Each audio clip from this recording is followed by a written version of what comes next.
Cherry MX Super Black.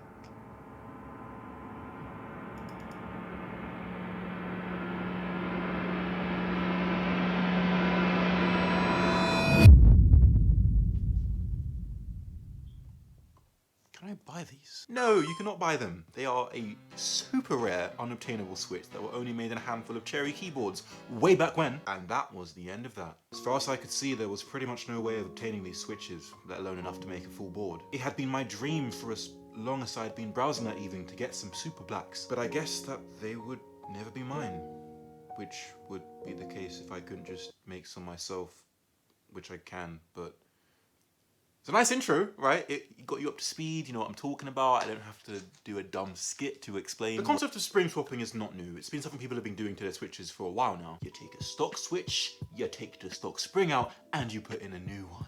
Which kind of prompted the idea for this. I thought to myself, instead of trying to find and harvest the switches out of some old keyboards, why don't I just make my own? Genius, right? I had this thought about 2 months ago, and ever since then, the journey of trying to create my super blackest switch has begun. And so by doing this journey, I have finally been able to answer the age-old question of how heavy is too heavy? So I started out by searching for some heavier springs, you know, something in line with the weighting of the Super MX Blacks. I didn't think anyone would be making 150 gram springs for keyboard switches, because what kind of Giga Chad needs 150 gram springs in their keyboards? So I thought nobody would be making them, right? I'm gonna have to find something else, right?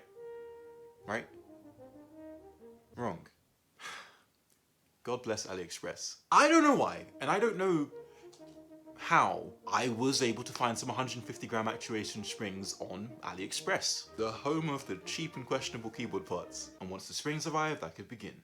The culprit, Gateron Reds. Creamy bottom housing, clear top housing, and stock 45 gram springs. Smoothness, decent. Sound, not great. And weighting, light.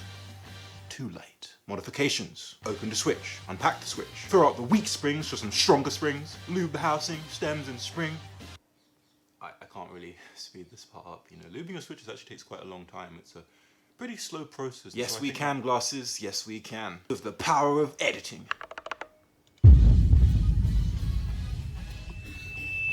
Mount the switches into the GMMK Compact. Put the keycaps on. The end product. 150 gram actuation, 180 gram bottom out, lubed with Krytox Grey 2050.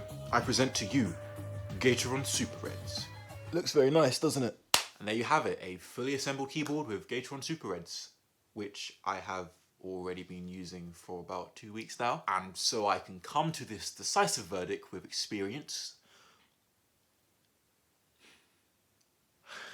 It's not that bad. Okay, that's not true. Like, you're not gonna like it. It's actually more viable than I thought it would be for a lot of reasons. The weight is significant, man. Like, you people who are out there like, well, I love the feeling of Gateron Reds, but they're just a bit too heavy for me. This is not for you. But for anyone who's used to anything in the 67 to 90 kind of bottom arc range, you could have a bit of fun with this. If you're the kind of person who very easily bottoms out on 70 to 90 gram switches, you'll probably actuate this switch, but you won't bottom out. This is the first switch that I can consistently actuate the switch and not bottom out. It might be because I have fairly big hands, but I would consider myself a very heavy typist. The forcefulness of the spring on the upstroke is so, for lack of a better word, forceful, that